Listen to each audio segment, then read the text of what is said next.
क्या प्लॉट की ज़कात मार्केट के हैसियत के मुताबिक अदा की जाती है या नहीं? प्लॉट या ज़मीन ख़रीदते वक्त इसमें 3 किस्म की नीयतें होती हैं। नंबर 1, आदमी प्लॉट ख़रीदने वक्त उसकी नीयत ये होती है कि मैं इस प्लॉट को बाद में फ़रोख्त करूँगा या फ़रोख्त करने के लिए मैं इस प्लॉट को ख़रीद रहा हूँ। तो ऐसी सूरत में हर साल उसकी कीमत पर जो है ज़कात वाजिब होगी।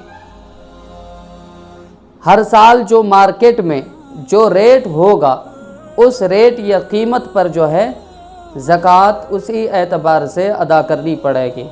मसलन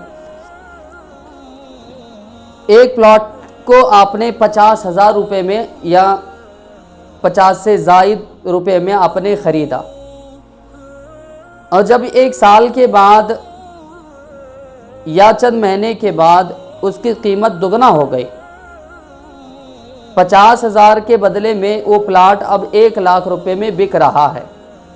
तो ऐसी सूरत में हर साल जो मार्केट में जो वैल्यू होगी, जो कीमत होगी, उस कीमत के हिसाब से ही ज़कात अदा करनी पड़ेगी। यानी आपको जो है 1 लाख के हिसाब से आपको ज़कात अदा करना पड़ेगा और 50,000 के हिसाब से आपको ज़कात अदा नहीं करनी है। बल्कि हर साल चाहे वो 10 साल के बाद उसकी कीमत 10 लाख बन जाए तब भी आपको 10 लाख की ही ज़कात अदा करनी पड़ेगी, ना कि 50,000 रुपये की। एक तो नीयत ये होती है। दूसरी नीयत ये होती है कि आदमी ज़मीन या प्लॉट ख़रीदने के वक्त उसकी नीयत ये होती है कि इस प्लॉट को हम फ़रोख्त नहीं करेंगे बल्कि हम इसमें ख़ुद मकान बनाकर रहेंगे। तो ऐसी सूरत में उस प्लॉट पर, उस ज़मीन पर ज़कात वाजिब नहीं है। और तीसरी नीयत ये होती है कि इंसान जब प्लॉट ख़रीदता है तो ख़रीदने के वक्त ना उसकी नीयत ये होती है कि इसको बाद में फ़रोख्त करेंगे और ना उसकी नीयत ये होती है कि हम उस पर मकान बनाएंगे।